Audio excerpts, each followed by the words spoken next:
भंवर में नाव फंस जाती है तो पतवार को भी फेंक दो। महाराज जी, इसका अर्थ क्या? मैं जब पतवार फेंकता हूं तो भंवर और भी भयानक रूप प्रतीत होता है। महाराज जी, प्रतीत होता है, लेकिन आपको बहा नहीं पाएगा यदि आपने ऐसा कर दिया तो। अपने संभाले जब ना संभले, पतवार फेंकने का मतलब है कि कोई भी कार्य, कोई भी विपत्ति, कोई भी समस्या जब अपने संभालने से बाहर हो जाए तो ऐसे हो जाओ। अब जैसा अब हो ही सोई जो राम रचि राखा, को कर तर्क बढ़ावे शाखा। अब देख लो प्रभु, आप देख, समस्या का ऐसे समाधान हो जाएगा। पर ऐसे करना बड़ा भयावह लगेगा। आपको कुत्ता काटने दौड़ रहा है, आप डंडा फेंक के ऐसे हो जाओ, नाथ मैं आपकी शरण में हूं। नहीं, आप भरपूर डंडे का प्रहार करने की चेष्टा करें, ना कि डंडा फेंक देंगे। अगर डंडा फेंक दे तो उसी समय भगवान की आपको महिमा दिखाई देगी कि भगवान ने आकर बचा लिया, भगवान ने आकर बचा लिया। हम 11 बजे रात्रि की बात कर रहे हैं, तो 11 बजे भिक्षा पाके आ रहे थे, तो किसी का कुत्ता, वो जो बड़ा बड़ा होता है, वो रोड में टहल रहा था, दौड़ा हमारे ऊपर। हमारे प्रहार करने का ध्यान ही नहीं, हम तो चिंतन करते आ रहे थे श्री जी का। न जाने कैसे 13-14 वर्ष का एक बालक आया और ठीक एक ईंटा उठाकर ऐसा उसके यहां मारा कि कू करके मारता वो चला गया। अगर वो ना मारता तो वो बड़ा कुत्ता हमारे ऊपर हावी हो ही जाता। ना हमने उस लड़के को बुलाया, ना हमने भगवान को पुकारा, केवल उनका चिंतन कर रहे थे। उनको अपने दास की रक्षा करनी है तो कैसे दौड़ करके आया। हम कहे ये सब क्या है? वही भगवान, करो सदा तिनके रखवारी, जिम बालक राखे महतारी। जैसे माँ अपने बच्चे की रक्षा करती, ऐसे भगवान रक्षा करते हैं।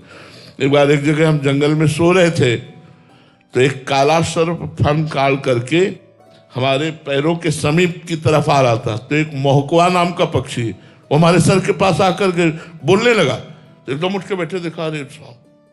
वो कौन पक्षी था? भगवान। वो भगवान थे जो हमें जगाया और भगाया। वो क्या रूप धारण करते हैं, कैसे रक्षा करते हैं, ये उनकी बात होती है। करो सदा तिनके रखवारी, जिम बालक राखे महतारी।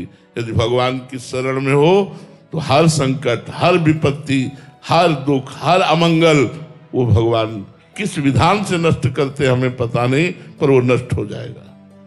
महाराज जी, ऐसा भरोसा कैसे आए? महाराज जी, कहना आसान। हाँ, ये बात, ये खास बात है। ऐसा भरोसा कैसे आए? ये संतों के संग से जब भजन में प्रीति होती है और जब हम भजन करते हो, भगवान का दृढ़ आश्रय हो जाता है, तब ये भरोसा आता है। मम भरोस ही हरस न दीना, ये नवम भगति में वर्णन भगवान ने किया।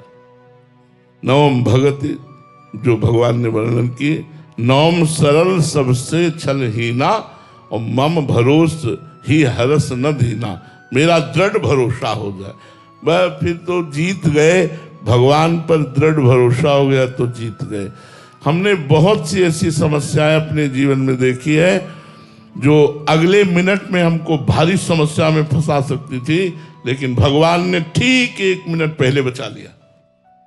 बहुत सी समस्याओं को हमने जीवन में देखा है, बहुत सी समस्याओं को।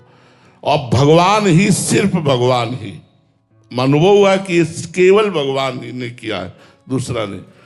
हम कई बार बताया, गंगा के किनारे हम भ्रमण करते थे, गंगा का किनारा लेकर, तो जहां बाढ़ आती है कहीं कहीं दलदल होता है, तो ऊपर पपड़ी बन जाती है।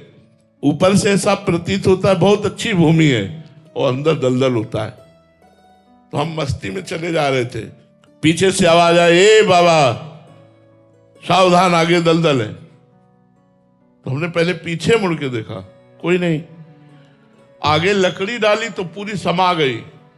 जो हमारे पास डंडा था वो आगे डाला तो पूरा समा गया, वो मिला ही नहीं, मतलब उसकी जगह थल नहीं मिला। मतलब हमारा अगला कदम ऐसी जगह जाने वाला था, हम कितना दलदल में फंस जाते, वहां आसपास कोई नहीं था, तड़प तड़प के मर जाते। कौन बचाने वाला है? वो भगवान बचाने वाला। दृढ़ भरोसा तभी होता है जब अन्य भरोसा, अन्य आश्रय, अन्य संबंध छोड़कर हम केवल भगवान का आश्रय लेते, केवल भगवान का भजन करते, तो दृढ़ भरोसा हो जाता है।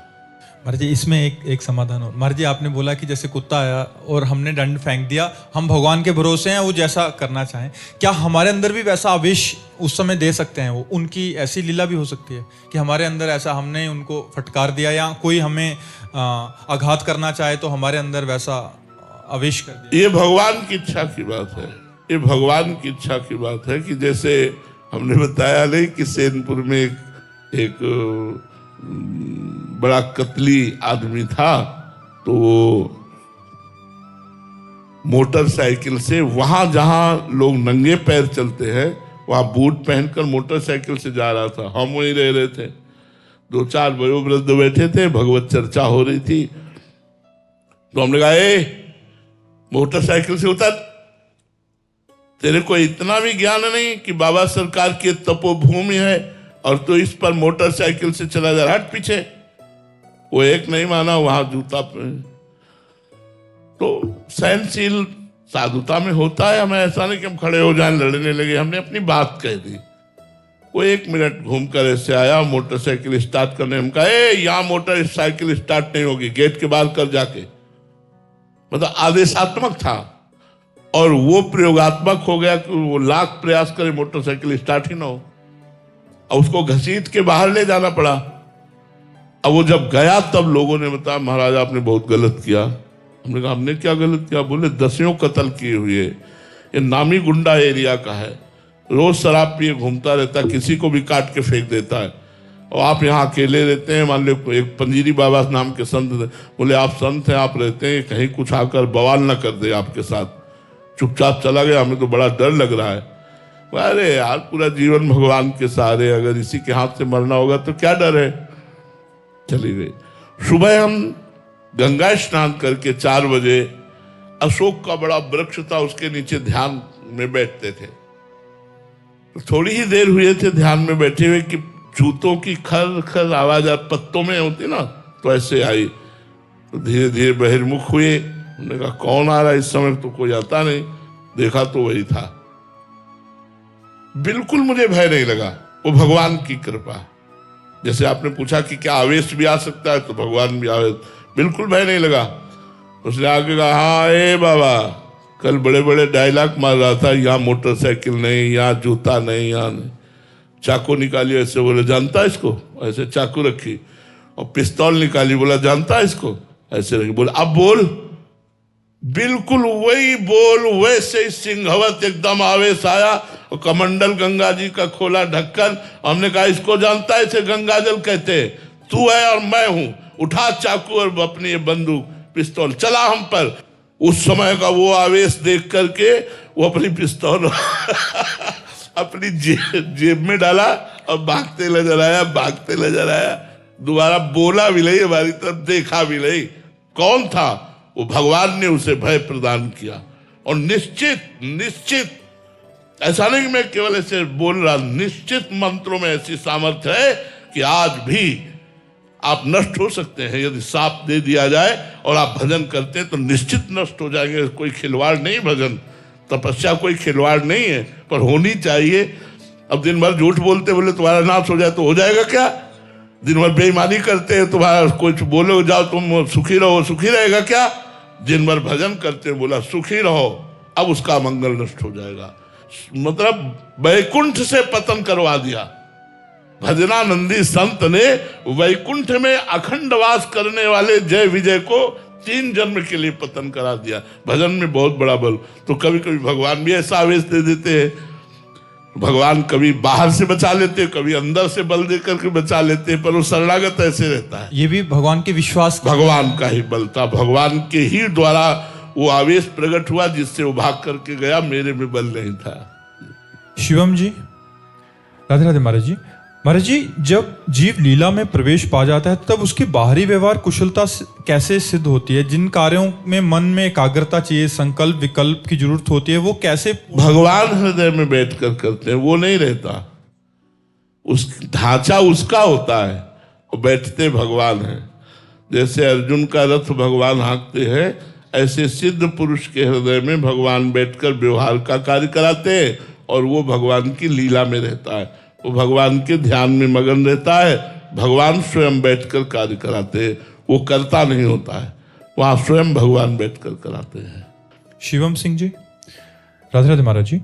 महाराज जी, जरा सी भी प्रतिकूल परिस्थिति आती है तो भजन छूट जाता है महाराज जी, विपत्ति में।